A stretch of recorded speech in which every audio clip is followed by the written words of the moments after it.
has consistently shown its intent to transition to sustainable energy solutions and has made tremendous progress to meet its climate targets. Tata Power and News18 Network's Sustainable is Attainable SIA Fest saw policymakers, industry leaders and experts come together for a common cause to take collective action to mitigate climate change and build conversations into how we can together make sustainable attainable. The SIA Festival garnered the support of Union Minister of Environment, Forest and Climate Change, Bhupendra Yadav. When I received the invite from the News18 group of today's event, and I looked at theme, Sustainable is Attainable, I was filled with a new hope. Media play an important role in shaping public opinion. If media houses talk about critical issues such as sustainability, I believe sustainable is indeed attainable. So I will begin by congratulating News18 choosing this theme.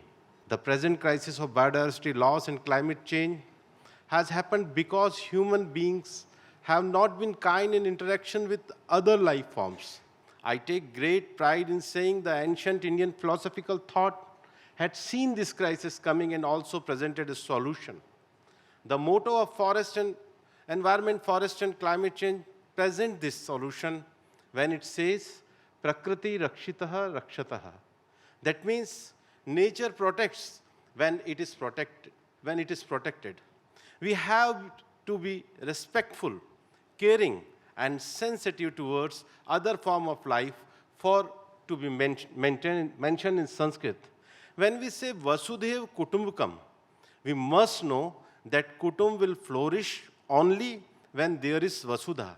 If there is no Vasudha, then Kutum can't survive.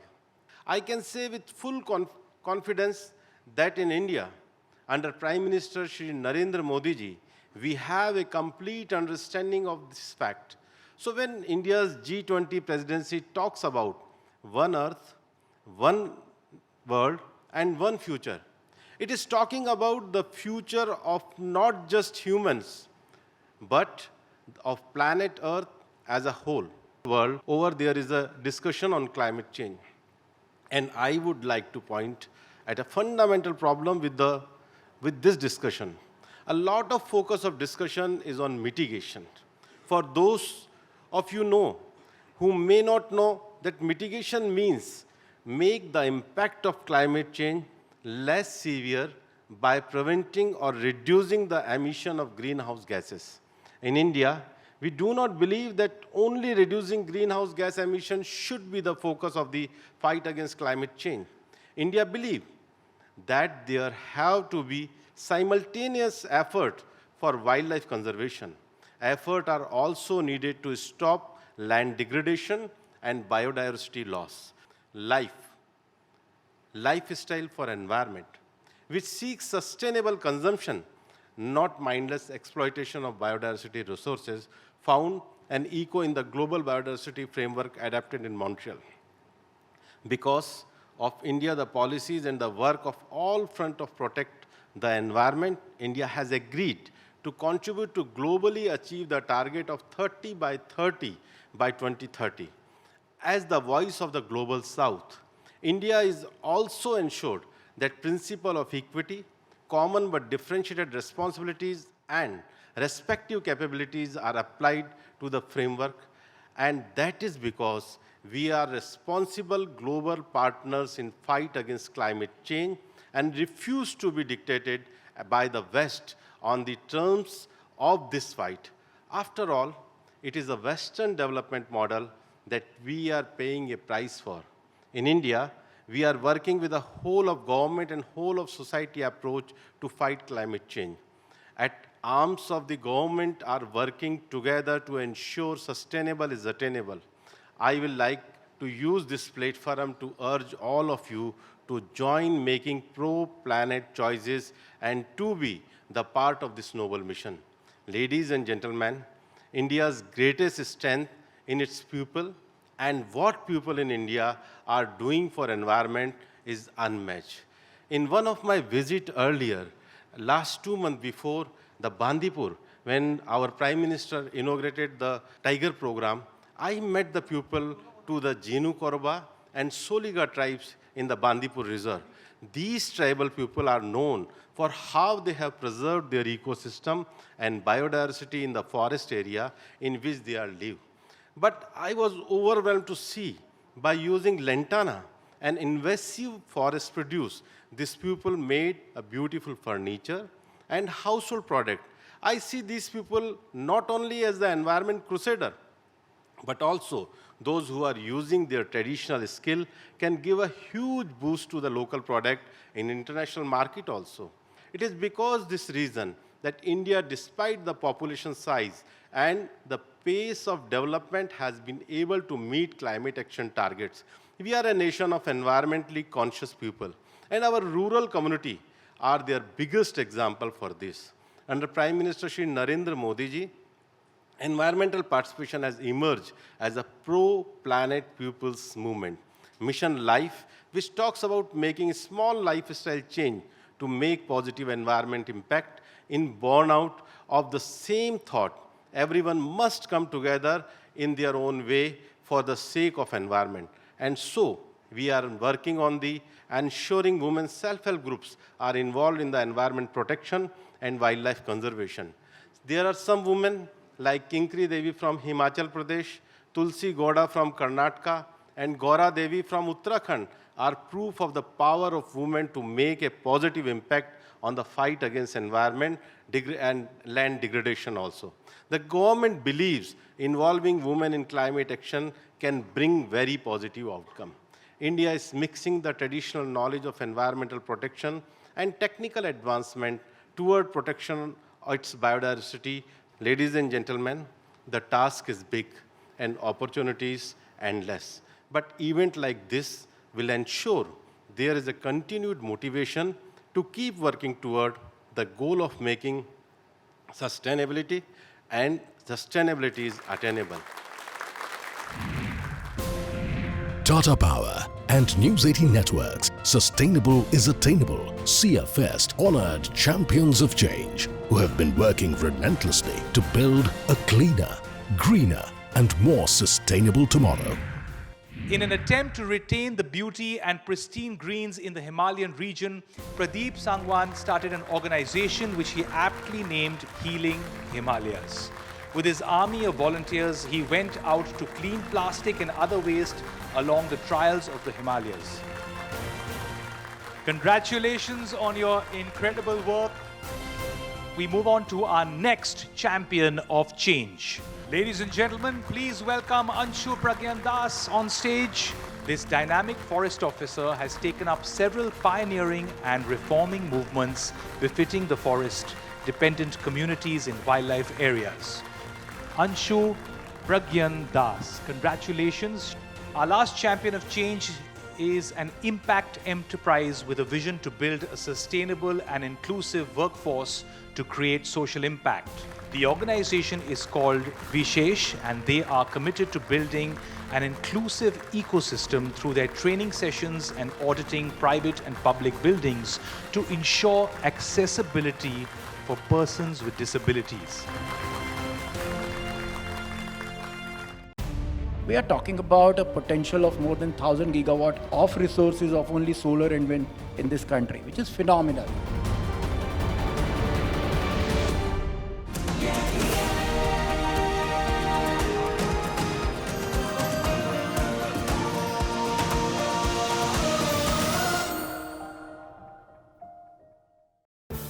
India is making great strides in accelerating the transition to clean energy.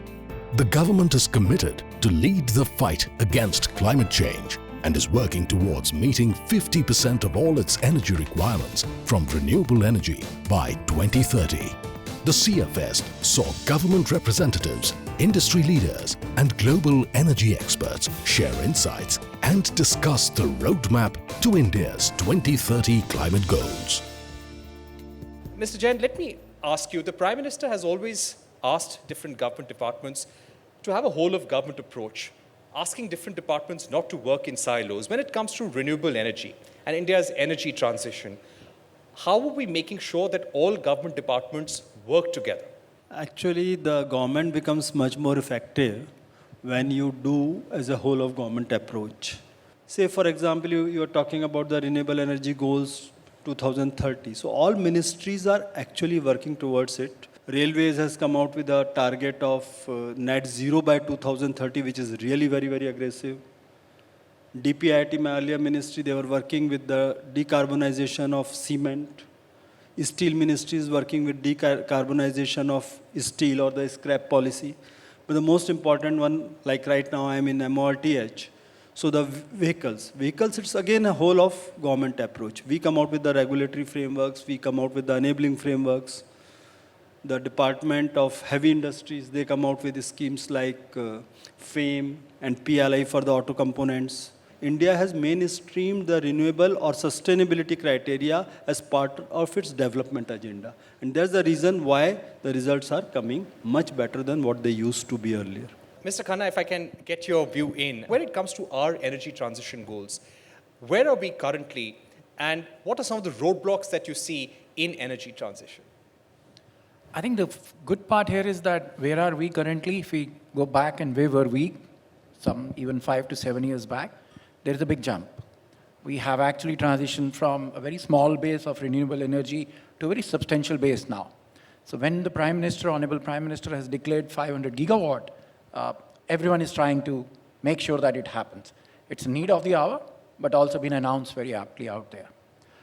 There has been various challenges which a country like India will always face, especially when you consider energy as an infrastructure segment of renewable per se, and our small base with which we started with. I think there are challenges with respect to the financing part, but then there are also advantages with respect to the technology part. As the technology has been improving, more and more financing is possible to do the larger work than the smaller work which was happening earlier. If you also look at it, the innovation part of it, today we are virtually the lowest cost of solar energy in the world, which we are doing and committing for next 25 years. If I also look at it from a standpoint that while the financing in this, I think, sector is not that difficult as it is doing, I think the challenge is we all need to act very maturely on it. It is very paramount for the industry to take that ownership of behaving very maturely, looking at it as a long-term perspective, looking at it as that it is very much attainable and sustainable for our industry, and then the funding will also start coming. The good part, which I will also add across, is that the resources India is blessed with. We are talking about a potential of more than 1,000 gigawatt of resources of only solar and wind in this country, which is phenomenal.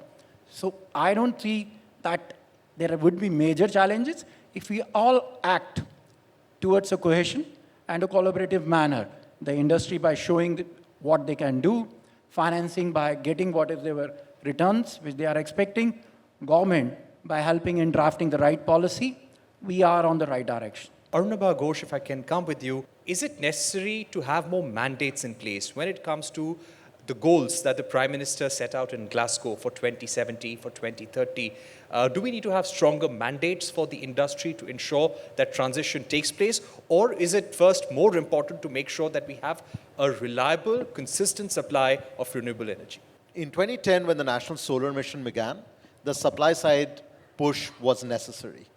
And when you're making markets where they don't exist, you need to set out those clear policy directions and then ratchet them up over time, as the market matures, because that direction of travel is what industry, innovators, investors all look at. So to create a market where none exists, you need a supply side push. However, going from less than 20 megawatts of solar in 2010 to now, well over 60,000 megawatts of solar, nearly 170,000 megawatts of non-fossil electricity capacity, means that the market has matured to an extent where the additional push on the supply side will also require the pull on the demand side.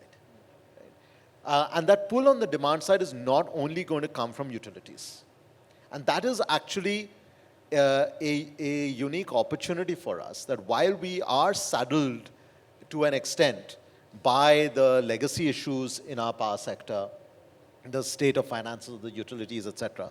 The clean energy transition, as Mr. Jain was also saying, is actually now an economic development story. It's an economic transformation story, which means if you think about the future, it's going to be increasingly decentralized. There's going to be supply chains that are going to spread out rather than more concentrated. It's increasingly going to be digitalized, means you will be able to create new markets, new power markets, new ways of trading the electrons, new ways of trading the services that come from those cleaner electrons. And of course, it also will be decarbonized. So what we now need to do then is look at, are there elements of or segments of this clean energy mix that are still quite premature, which will need that supply side targeted push, and which elements are mature enough which require that complementary demand side mandate and demand side pull. What are some of the early deliverables or low-hanging fruit when it comes to creating demand in industrial sectors and also boosting our renewable energy capacity?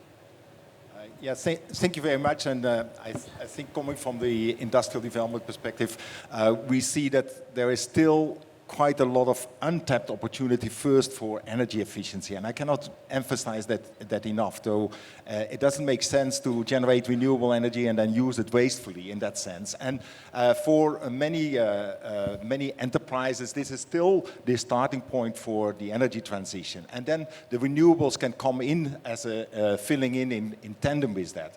I think that some of the low-hanging fruits, of course, we have seen the PV, the rooftop PV, we have seen windmills, we have seen those transitions which we just drive around, we see them in the country happening. I think that more can still be done on maybe looking at the opportunities for green hydrogen, but that is, of course, more linked to the large-scale, the hard-to-abate sectors, and there we are talking about what Anuba was also referring to, where really a supply push is still needed, where major transformations are needed. I believe that we can still do a lot in the energy efficiency and renewable space by just bringing this, and let's put that also on the table. It's not just large firms, it's also the MSME sector, which is to catch up on the clean energy and the sustainable energy transition. Mr. Khanna, coming to you, when it comes to the example of states, give us a sense of the states which are leading the energy transition, which are setting an example. I think a lot depends on where are the resources and what the states are doing. It's a concurrent subject. So I would say predominantly center is playing a very important role today on the policy formation, driving this whole thing forward. The states are also doing their own part. I think the best thing which the states can do and are also doing with respect to the distribution companies paying on time. It's very important for the investor to get the predictable returns. Considering that many distribution companies, state-owned distribution companies, were not in the best of health, still their payments and commitment towards this cause is helping us. I think there are many states which are also encouraging this B2B market, taking away the distribution companies out. Now, that's a very important step from a state standpoint, because you can have a contra view where you can say that you are taking away my best of the clients. Compared to that, you are incentivizing your clients to go green and have an opportunity to have the best of the power available to them. There are great states many of the states have incentivized the industries on that matter. Some states have still not done it. But I think that's a big step. I think microgrids, rooftops, pumps, solarized pumps are many of those initiatives which the states are taking, which is helping the states as well as the common man to raise their level of income and take the energy, which is also green in that sense. So I think there are various initiatives by various states which they are which is helping across, driven by the policy initiatives by the center. When we speak about the energy crisis, when we speak about energy transition, it's no longer a choice. The Ukraine war, disruptions related to COVID, all of that have shown that the energy crisis is very, very real, and renewable energy has to be a big focus. But how do we make sure there is coherence in what different countries are doing? Can we have global regulations around green hydrogen, around renewable energy, or can it be only done through FTAs? What you need is trying to spearhead an industrial green hydrogen program to look at standards. Well, how can this be standardized so that we can agree that green hydrogen is truly green, zero carbon hydrogen if it crosses a border or if it's being utilized. I believe that in addition to creating the supply and the manufacturing technologies for green steel, green cement, we need to also look a little bit more at what is the demand for these commodities which will come out. And there, I believe there is a big opportunity also for green public procurement. So if we could mobilize the purchasing power of government to say that, well, from 2030 onwards, we will only use green steel, this will create such an opportunity for steel manufacturers, cement manufacturers, to actually get their projects, which we're talking about $1 billion investments to transform some of the industries, to make that viable. So we need to think more in terms of market transformations for these new technologies to unlock the investments which can come in and where then the private sector can come in. How difficult or how challenging is it to take states along in the energy transition roadmap to make sure that we're all on the same page? One of the most important things is NDC, where all chief ministers and the prime minister and the concerned ministries sit together and decide on the development agenda of the country. And there all these things have started figuring very prominently. So that is the first driving force, that all the states have come together. Next 25 years, that's what we say, are going to be the story of India. India did achieve that 2030 NDC, what India had committed. India achieved 9 years ahead of its schedule in 2022. And thereafter, we went up for a very aggressive target of 500 gigawatt and 50% of energy mix, etc. Similarly, there is a global climate change performance index. India is in the top 5 countries. The only G20 country which is in the top 10, the largest, only large economy in the top 10. So that speaks volume of where India is going. Mr. Khanna, any kind of policy interventions that you're hoping for the government? Any kind of clarity that you're expecting? No, I think the important fact today is that we have various policy initiatives out there and legislations too. So we need to have this transmission corridors and the storage capabilities within the country, which is also a very important source for it. And above all, I think we are at a stage where technology plays a very important role when the renewable energy is concerned. And it is evolving and enhancing at a much different pace than any other source of energy if you look at. We have those investments in technology and a continuous investments in those technology and infrastructure for this to become what we all dream to make sure that it will happen. Next week, we bring to you more from Tata Power and News18 Network's Sustainable is Attainable SIA Fest.